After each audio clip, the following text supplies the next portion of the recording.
Time to cover more about marriage relationships and what might help minimize problems.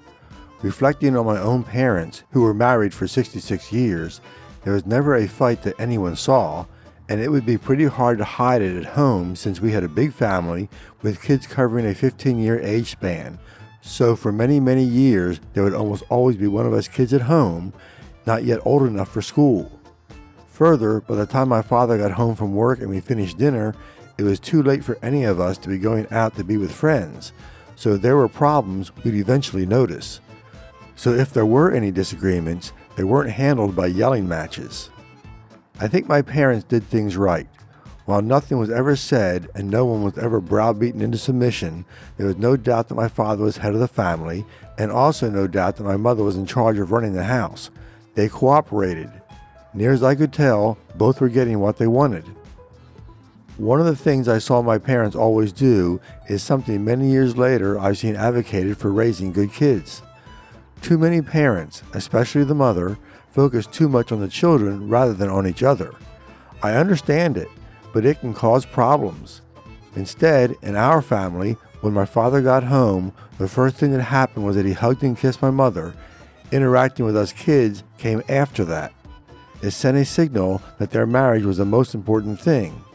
We sure weren't ignored, of course, but little things like that showed how things should work in relationships. My father always backed up my mother when it came to discipline, much of which occurs while my father was at work. If our reaction to the discipline my mother gave wasn't good enough, my mother would have my father step in. And since it was always worse, we didn't want that. This provided status for my mother too, since we knew that if we didn't cooperate with her, we'd get a bigger punishment. So we generally cooperated. I applied the same policy in my life. If you don't react well to the discipline from the first person, it will always be worse when it escalates up to the next person handling discipline. Same thing if we got in trouble at school. The trouble we got in at home was worse than we got from the teacher. Therefore, we didn't want to cause problems with the teacher. Everybody wins. There is the scary word to feminists that is called submissive. It's biblical. It's a tough word, subject to lots of possible interpretations.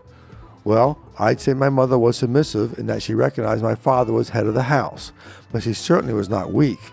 There is both a reason for this, in my opinion, and a balance. I'm a firm believer that marriage is a partnership, and differences should be discussed and sometimes compromises found. I have no interest in being a boss, either in marriage or in my job. Neither did my father, but there are times it is appropriate to be the leader. So let me give an example how, in a marriage, I think ultimately there are cases where it comes down to one person having the final word. You can discuss things all you want, but eventually it is pretty much guaranteed that something will come up you can't agree on and which there is no compromise position to make. Yet a decision must be made. Who makes it?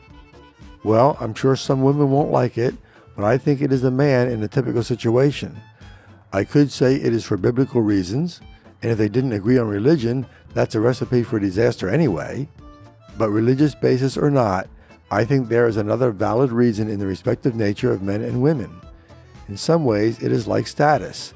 I have no doubt that both men and women want it, and certainly don't want to lose what they have. But I submit that it is far more integral to a man than to a woman. Thus, if a woman is making the ultimate decisions, it is going to slowly tear a man apart. Thus the marriage suffers, which means the woman and the kids suffer too. I don't think it has nearly the same effect on women when the situation is reversed. Of course, this doesn't mean it is okay to disrespect your wife. I'm just talking about a situation where there has to be a final decision. Nor do I mean that a man having the final say means that he should just insist upon his way. A lot of problems could be solved if each person in the marriage started from the standpoint of what would please the other. Women also have other ways to get what they want, often just by, as Andrew Tate says, giving her husband status. That tends to make men very agreeable to doing what his wife wants because she is providing what he most needs. You might even call it women manipulating men, but it need cause no harm. Both can benefit. I don't think a man who is always doing just what his wife wants earns any respect from her. Probably just the opposite. But a man must always consider what his wife wants too. Sure, there are men who abuse what I'm describing.